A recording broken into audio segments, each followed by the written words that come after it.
What's up, people? Welcome to Dining Table Tales. Today we are so happy to see you here. We are a place of new beginnings and real lifestyle.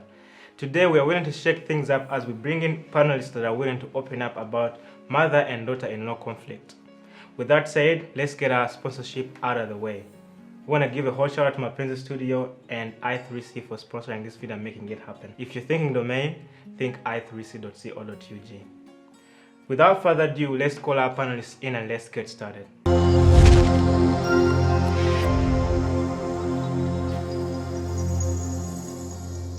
I don't believe there is a daughter-in-law that wouldn't love their mothers-in-law, but I think there's always those simple misunderstandings, miscommunications that lead to such conflicts. And I think one of them would be like there are some mothers-in-law that think they know everything. You get, because they are old and they think. Is it bad to know everything?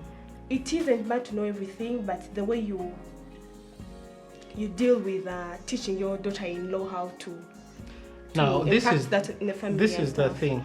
This is the thing. Like Angela, the mothers-in-law literally know most of the things because they have been in marriage, and due to they have brought you up, they have brought their boys up to that level where you see that he's worth being a man. Yeah. He's worth being a husband. So literally they have passed through a lot. So if they are in that position to teach you how things are done, have they in marriage, generations change.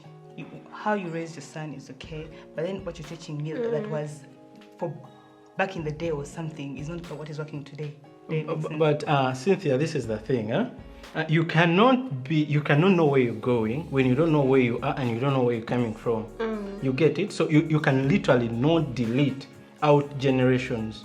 Just like you cannot change the way how we are named. Okay, the problem is not knowing so much. The problem is how you're trying to teach me as a daughter-in-law.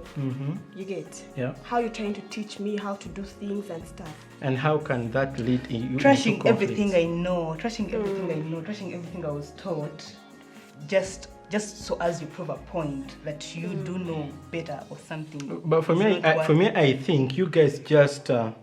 You're just like possessive. I could say possessive. You want this man alone.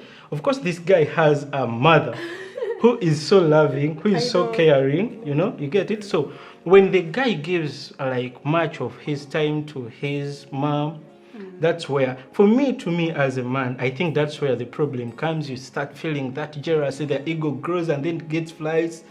Okay, the problem is the men should learn how to strike a balance between your wife and your mother. You get? Usually when you give your mother so much time, the wife gets jealous.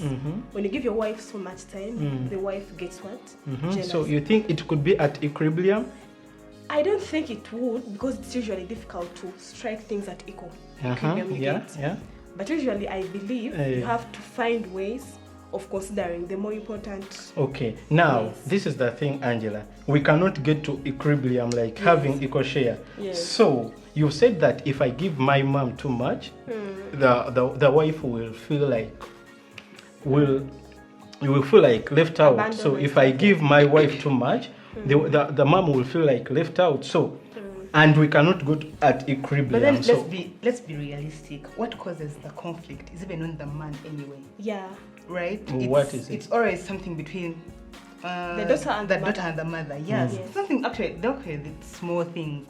As long as you share something, maybe a hobby, or maybe you're having the same interests with your mother-in-law, there's that friendship that will create itself even before you don't know. You get? How about you get to know me first? I know. Before you throw all the beef out there, how about you first get to know me? Not just unless I have the same qualities of the baganda you don't like. Ladies, there are those women who literally don't like your mom.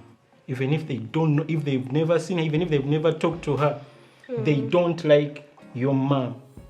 Just like you wake up one morning and you chase her away, your husband is to drink from the house. So that ego keeps on growing. For mothers-in-law, there are mothers-in-law out there that don't like their daughters-in-law, whether they've met them or they haven't met them, spoken to them or they haven't spoken to them, they still don't like them either way. So no. For me, I think we couldn't generalize it like it is a vice, like maybe I hate this tribe or I hate this tribe.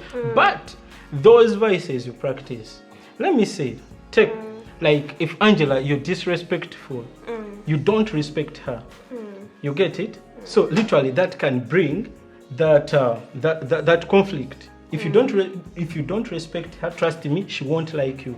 When I saw Charles for the panel, I expected him to give me a view of what men think when they see their mothers fight with their girlfriends or their wives. But I didn't get that. He did side with his mother anyway, so.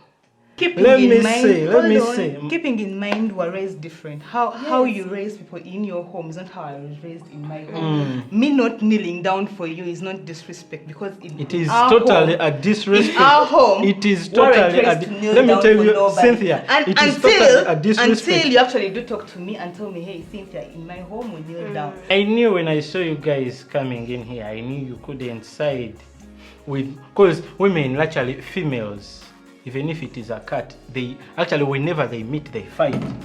And I know Angela and Cynthia, you don't like each other. No, my point is how we were raised is different. No, let me tell you. How the moment you accept, accept, you have to let tell me me tell how you you want me to act towards this is you the thing. Before this is you the thing, judge Cynthia. how I'm acting. The moment you accept Charles as your husband, trust me, you have to adjust. For your norms which you had at your place, you have to adjust and adopt. Okay, the problem so that we can live together, because this is a thing where we are going to be together for the rest of the life.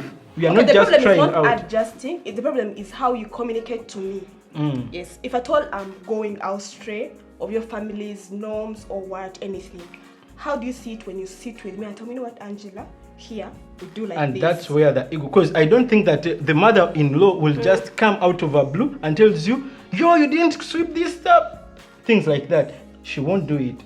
She talks to you, and then for you feel like maybe it is a disrespect to me. No, it doesn't. Honey, they never talk to us. They never say anything. They just never sit up with you in private. and sit God knows where, and then they talk about all the things you do wrong. In fact, instead of you coming to me and tell me all the things I've done wrong, why would you go to your friends back in the village and then then you come back for me on Christmas Day? I will ever be on my mother's side, if you like it or not. Even if she has done something bad, I'll always be on my mother's side.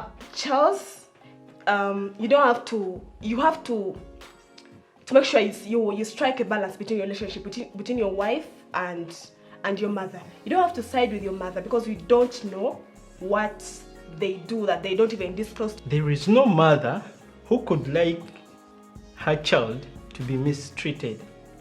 You get it? So if my mother maybe have a conflict with you, maybe there is something bigger she's saving for me. So I have to first dig deeper, and I get to know what caused this conflict. Okay, it really sounds like you're taking your mother's side. Of course. Yeah, of course I could take. Yeah, let me tell you. And so to you, it doesn't matter who is wrong or right. You would just take your mother's side. I will definitely go with my mom.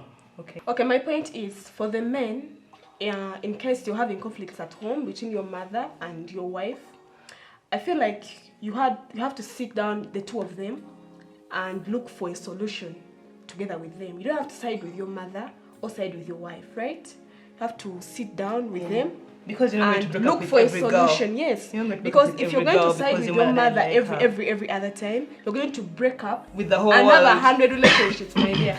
Let me tell you, think whenever my mom comes into your house, okay, she has not come for a holiday. She has not come for a visit. She has literally come to see how his son is being taken care of. Okay. She has come to inspect. How responsible are you? Are you going to look after his son the way she has been looking after him? You are a mother. Of course. And soon you're going to become a mother-in-law. You get it? Trust me, like it or not. But could you like? When you're doing certain things, be like, could I like my son to be treated the way I'm treating this man? Before actually when you have a child. I love the fact that he's standing for his mother, because sometimes even as the daughters-in-law, we have problems with us, right? We don't usually want to take in advice. We feel as if we are offended if we are advised to do something. And then to the mothers-in-law, please, if you're advising us to do something, please bring it bring it in a good way so that we can copy up with that advice. You get? Okay, let's all put this at rest. For me, I think where the problem comes from, according to the conversation we've had, it comes from reporting. What are you telling your mom? What are you telling my mom? Why are you talking to her? So whatever you're telling my mom, whatever I tell my mom, whatever you're telling your mom about me, that brings out all these conflicts. So everything, I think it has to be settled between the two of us. If you are to seek advice, we go together to maybe where we are going to seek advice from than using the back door. You get it? It's all between the mother and the daughter, because even if you involve the son, it's between two women. You get? First, women, we know how to deal with ourselves. You get? No, So actually, sometimes I had forgotten. The fact is, If you have that issue women with don't me- like each other. That it is natural. It is natural like that. Mother-in-law, But- if you have but- an but- issue with me, what This I'm doing, is come not and tell going to me. end today. So this topic is very, very beautiful, and you cannot convince someone that you can I finish it know. in one full day. Thank you so much for watching. It has been a very, very great pleasure of having you around, and I'm pretty sure you have learned a few things here and there. We're gonna ask you to subscribe for more videos and hit us with a comment for what you want us to talk about the next time we are here for the next episode. Thank you so much for watching The Dining Table.